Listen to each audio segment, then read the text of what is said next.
She makes like video content of old games like I'm sorry, Juggernaut. baby.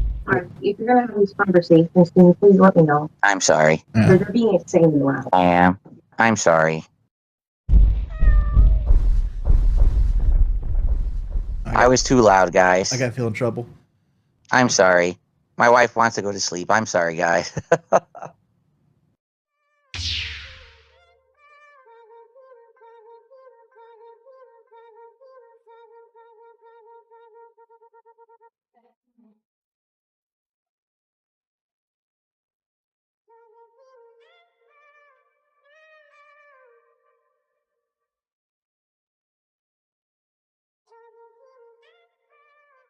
Yeah, it seems like no matter where you are, the climate is changing significantly.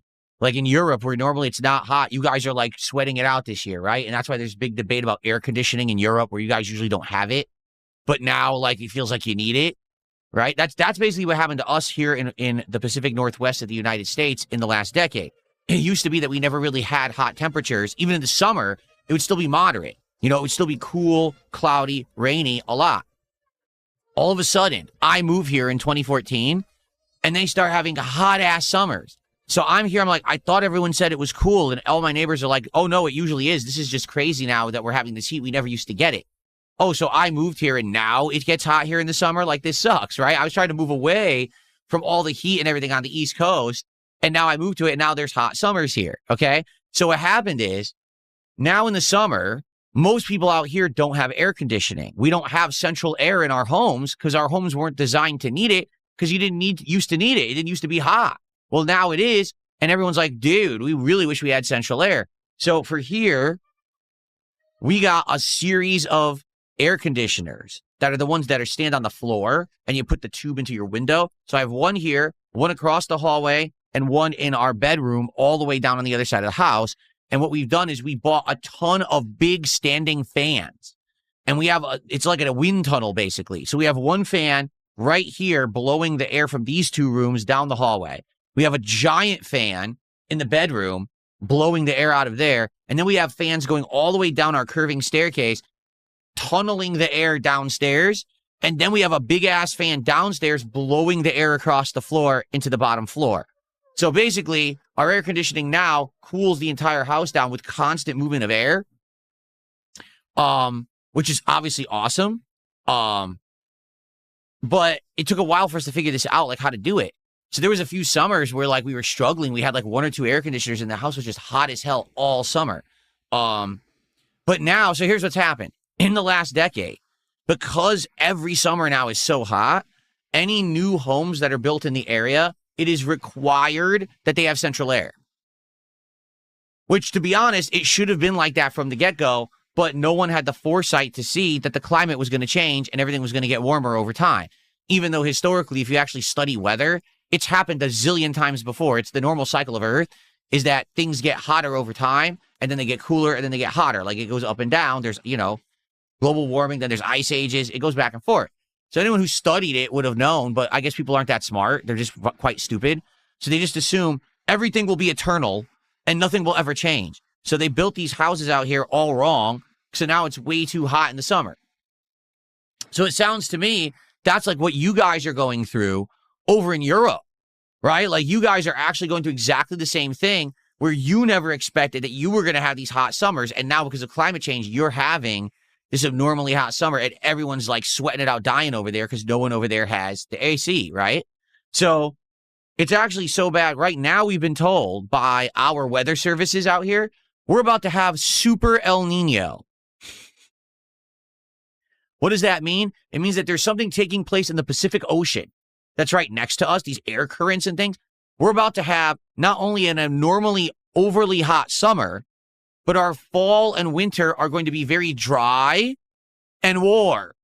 So basically, we're never going to get a break. We're going to get heat, heat, heat. And then at the time when it's supposed to be, oh, it's cool, it's fall. We're going to have leaves and we're going to have, you know, all the things from autumn like Halloween and then Christmas and snow. We're not getting any of it. We're just going to get heat, heat, heat, heat.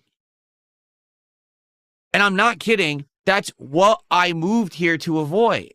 Like, that's why I moved to Washington State. because I was told, oh, it's moderate temperatures all year. You don't have to deal with the extreme heat. That's what I wanted to get away from.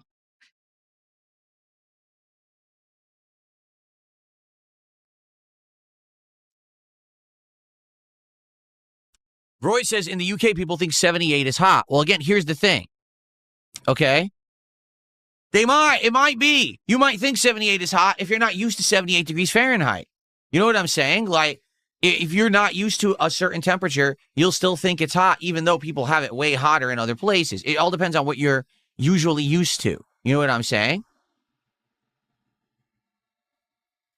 Someone tipped $1.50 talking about muscle gain. I don't care. Thanks for $1.50. Not entertaining your nonsense.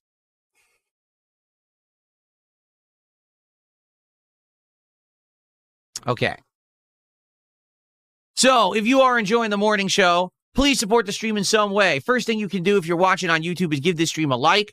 With over 250 viewers and climbing, it would be great to get a bunch of likes. Let's get 100 likes on today's stream, right? Let's get to 100 likes on today's stream. Now, you can contribute in a lot of different ways to support the content. You can become a member on YouTube. You can give some memberships to your fellow viewer. You can do a super chat or a super sticker. If you're on the kick side, you can drop me some kicks. You can become a sub. You can give some subs to your fellow viewer. All right? If you are watching in any way, whether it's on demand, on the live stream, whatever, you can send a tip via PayPal. The link is in the description of either the video, the stream, or you could use the tips command in chat, !tip, to get your link there to send a tip. Anything would be greatly appreciated. Today, we're doing Dark Souls 2. Usually, Dark Souls 2 does really well. So please support if you can. And let's go. Remember, we're doing Pokemon pack openings in tandem with levels of support. Right now, we're opening Stellar Miracle, which is a nice Japanese set. We just started yesterday, and the cards look great. And it's a bunch of Pokemon we're not even used to, which is nice. It's good to have different Pokemon rather than the same ones over and over. We'll be opening packs if we hit $100 of cumulative support, 150, 200, 250, 300, so on and so forth. If someone does a $50 contribution in one go, whether that's a tip, a super chat, kicks, 10 subs, 17 memberships, whatever it is, then that's an extra bonus pack.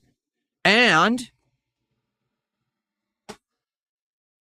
we've gone back to both Destined Rivals and Prismatic Evolutions bonus boxes. These are the extra valuable boxes of cards in which you can get, like, you know, hundreds of dollars to thousands of dollars cards in these, okay? These are only for hugely supported streams. Like if someone drops $100 in one go, or if we end up doing $250 cumulative of support in one stream, then we'll open some of these as well. We have 2 left in here, 1 left in here.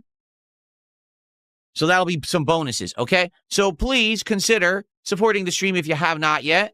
Thank you in advance to anyone who does support Dark Souls 2 or the morning show or both today. Let's get some momentum going, and I will give you a nice shout out and get you on the leaderboard when you contribute. Thank you.